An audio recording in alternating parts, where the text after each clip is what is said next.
Hey everybody, I'm here with Graham Elwood, the political vigilante. Hey Graham, how are you? I'm good. Thanks for having me. Check out Graham's show on YouTube, Political Vigilante. Right now we're talking about Syria and the media's coverage of Syria. Now you've seen, we showed you Brian Williams and how he literally nutted in his underwear while he was talking about the beauty of the rockets that were going to kill people in Syria. We are guided by the beauty of our weapons. That's what he said. By the way, it's ubiquitous coverage on the establishment media. They all love the war. We did another video, if you watch the story we did, about how the top 5 newspapers in the United States, the Wall Street Journal, New York Times, Washington Post, USA Today, and the New York Post, they all did 18 stories on the war, on Syria, on the Syria strike that Trump did. All 18 positive. Not one anti-bombing story or opinion piece or editorial or anything. 18 positive. And that's our newspaper. Remember how they screwed up getting us into Iraq? They wouldn't let that happen again. You remember how they screwed everything up? How the New York Times, my favorite fake news stories were the ones about the Iraq War. The New York Times would post on their front page above the fold, written by Judith Miller, which came directly from the lips of Dick Cheney, and were complete bullshit, and then we got a war. They're doing it again. 18 positive stories, because Chomsky was right that the establishment media are lapdogs to power. Any dictator would be thrilled with the conformity of the United States press. And so here is Brian Stelter.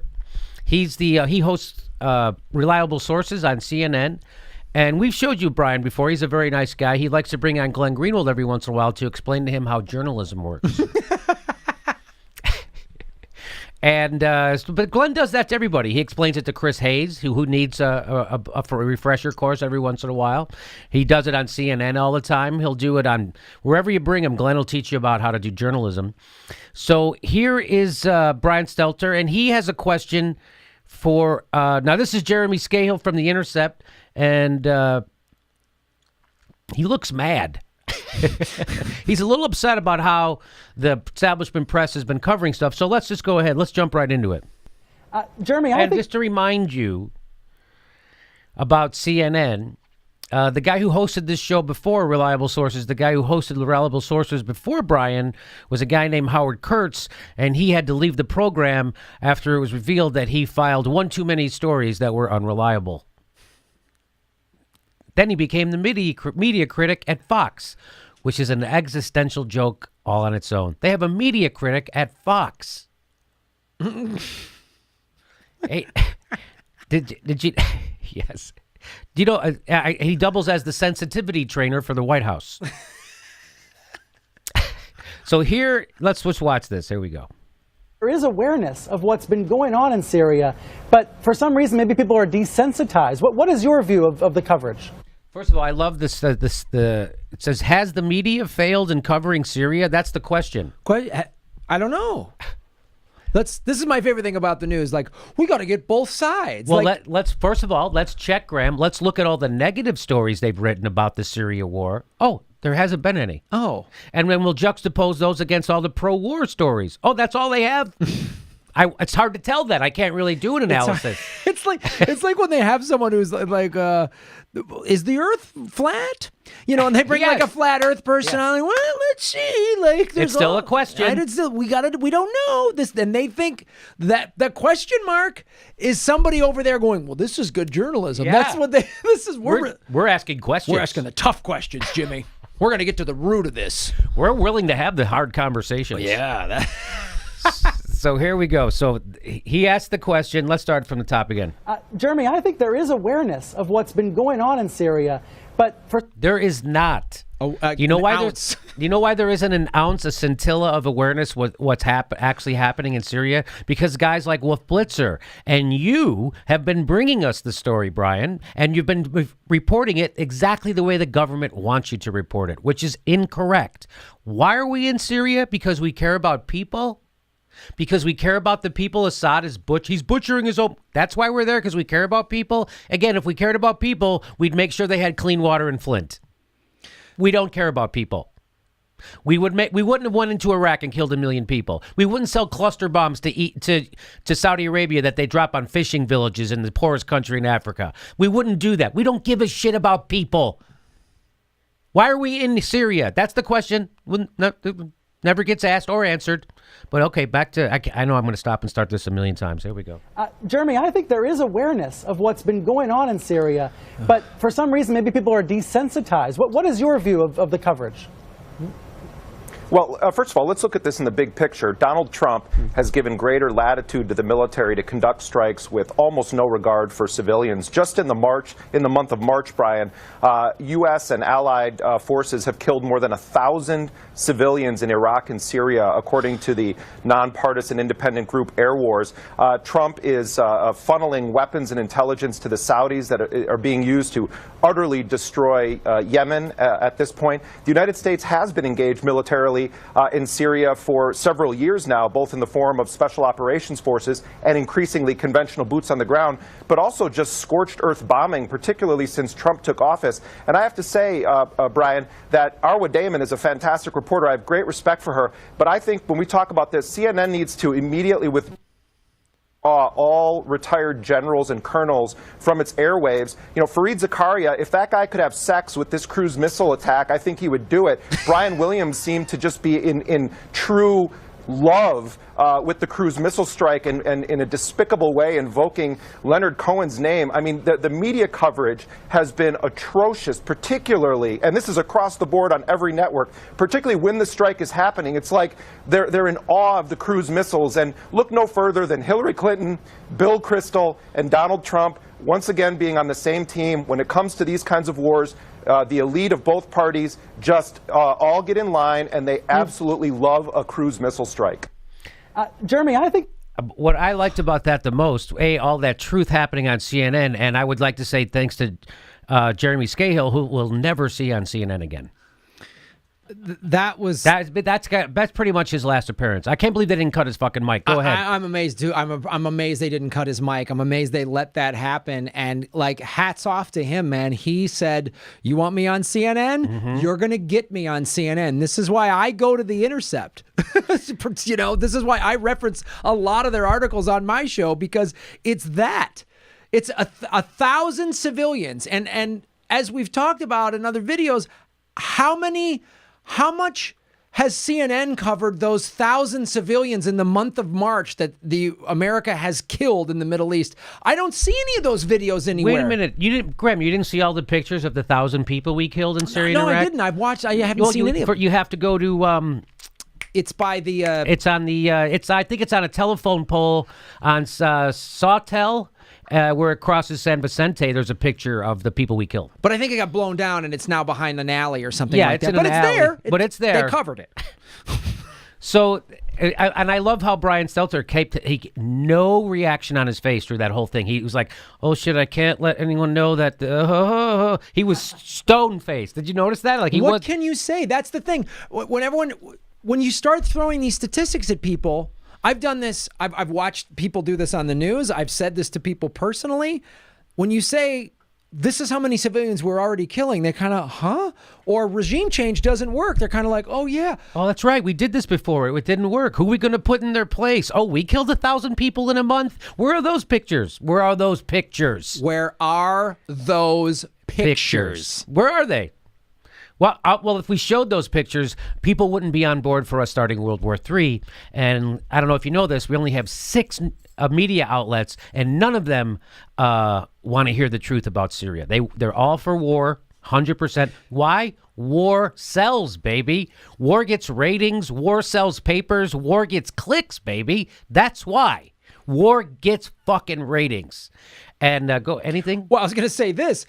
When they show, like, so they're the lightest coverage they'll get of any sort of dispute is, well, Russian and Syria, and they always say state TV is claiming they didn't have chemical weapons. These motherfuckers are the most corporate state TV I've ever seen in my life. We don't need state TV. They do it just as if it was state TV. It is state. And Glenn Greenwald said it. He goes, as soon as there's a war, they immediately become state TV. Immediately. And they are. And that's what they are. It's pushing the narrative of the corporate state, which is just war, war, war. We need oil. So I want to hear him say this one more time because it was pretty awesome. There is awareness of what's been going on in Syria. And how could this guy be... And so do you think, Graham, like a guy like Brian, do you think he doesn't have the information that you and I have about Syria? Or do you think that he does have it and he just goes, if I acknowledge this, I'm out of a job. And I'll be out of a job forever. It's like if he said, hey, 9/11 was an inside job. I'm out of a job. He'll be out of a job if he says something like that about Syria, or if he tells the truth about Syria. He must know. He must have seen Ken Swan's reports. He must know that it was printed in the Washington Post that CIA admitted most of their money is being spent training Al Qaeda and ISIS for Syria and arming them. So this is not. So he must know that, right? I don't know. That's a fantastic question. Does he know? And he's just like, nope. Is he doing that thing that I think a lot of Americans doing in the media? It's like if you found out you had a relative that you really loved and cared about, and they were like a serial killer or a pedophile. There's a part of you that might just go, nope. Yeah. No, they didn't. No. Joe Paterno graduated a lot of guys. We're gonna Bill Cosby's kids. Yeah. Right? What do they do at Thanksgiving? They got to pretend. They got to pretend. I know. So that's what Brian Stelter's doing, right? I guess he's just like bold-faced denial because he doesn't want to admit it. Or it's what you say. He's like, he has the information, he knows it, and is like, well, I'm going to lose a job. Or he's just doesn't even want to get that, and it's just this crazy groupthink. Everyone at the pool in the pre-production meeting is all just like, yeah, and everyone, Assad's bad, and they all just cheerlead and jump. I don't know. It's insane, though. I feel like I'm going crazy when it's like... Well, that's how I felt before the Iraq War. Like, I'm going crazy or the world is crazy. Turned out the world was crazy. Yeah. And they're willingly crazy. So it's happening again. And I feel like he does. I feel like Mr. Scahill does here. That's how I feel. Like, what the F do you guys not see? And he's basically saying to Brian Stelter, how far up your ass is your head? You run a scrutiny program where you scrutinize the media, and you're saying most people know about what's happening in Syria. You don't know what's happening in Syria. And you're somehow are going to come out and comment about how other people are covering Syria? What are you, out of your mind? Do you see how this is worthless? Do you see how worthless, no value CNN has? The only value Brian Stelter's show on CNN has is to forward establishment and the plutocrats' agenda. That's all this is. Exactly what Chomsky said. Exactly. It's not even close. And either he's an unwitting idiot or he's just like everyone else and he's afraid for his job and he'll go along with starting World War III to do it, to keep his job. Just like Rachel Maddow will do, just like Chris Hayes will do. Just like Wolf Blitzer does, willingly. That's why these guys get hired. These guys aren't guys out there breaking down doors, breaking open stories, and holding the establishment's feet to the fire, and that's why they get a show on fucking TV. They get a show on TV because they will go along with the plutocrats' agenda. That's why, because they are willing to do whatever it is, wittingly or unwittingly. If you watch broadcast news, these guys are William Hurt. These guys are Brian Williams. They'll do whatever you want. Please keep me on television. That's and that's why he gets hired. He didn't get hired, Brian Stelter didn't get hired because he was a hard-nosed journalist. He got hired because they know he wasn't going to rock the fucking boat. He got hired the same reason Jimmy Fallon and Seth Meyers are hired. That's exactly right. You know, when I think it was Marco Rubio was on Seth Meyers talking about, I don't know about climate change. Seth Meyers, joke, and they'll make a joke about Trump's hair or whatever like that, or like some sort of build a wall joke is the meanest they'll get. But they're not going to go for the throat. None of these guys are going to go for the throat. They're all playing ball, and that's when you give somebody 7 figures, guess what? They'll play ball. Yes, and by the way, that show fully advertised. All the advertisers can't wait to buy more ads on the CNN bullshit show. Wait a minute, that didn't get demonetized because it had Syria in the title? Got Syria in the title. You can see it says Syria, but they're still running ads on that. But they won't run ads for us here. And if you saw an ad on this video, hooray for us that it snuck Watch it through. and click it. Watch it. Let it play through. Because it somehow it snuck through, and we're doing everything on our end that we can do to sneak through our videos. So Anyway, they'll advertise on that, but they won't advertise on this because they don't want us to tell you the truth about anything. So that's why we're appealing to you, and you guys have really supported the show. So we have our links underneath: Patreon, become a premium member, T-shirt, Amazon, lots of ways you can help support the show. These motherfuckers. Thank God they exist, because that's why I exist. If he was actually doing his job, if they were doing their job, I wouldn't have to be. I could go out and do something else. I could just go back to being a comedian and sit around all day. Oh, God, I miss those days. Yeah, go to the movies, hang out. You know what my big thought was when I was a comedian? Where am I going to have lunch? That was my big task. Yeah. Where am I going to have lunch? And then I have to fit in a workout, go have lunch, and then go do my set. Such a life. You had to take a shower about 6:30 at night. Then you drive over to the club around 7-ish, get there. Maybe get dinner at the club. I get dinner at the club. I get dinner at the club. I like to eat a little bit before the show. I like a chicken finger before I do a set. Then you hang out with the other comics after the show, or you go to another club and hang out with. You're just hanging out, and what do you do with comics? You just fucking laugh and giggle all goddamn night. And Graham, the whole time though, you're writing. You're right. The whole time I'm working. I'm working. I'm writing. And actually you are. I tell people, cancel your cable subscription and donate to Patreon shows like this one and mine, and Graham, that's what you do. That's what you do. Cancel your cable and come go to the Political Vigilante, come to the Jimmy Dory show. It'll still be, if you just supported both of our shows and Young Turks, it'll be cheaper than what the fuck you're paying for this CNN cable bullshit. Oh, by the way, if we only had cable news, we definitely would have an even more right-wing government. So, yeah, it costs you. It costs you. If you don't support these shows, it's going to cost you. Yeah.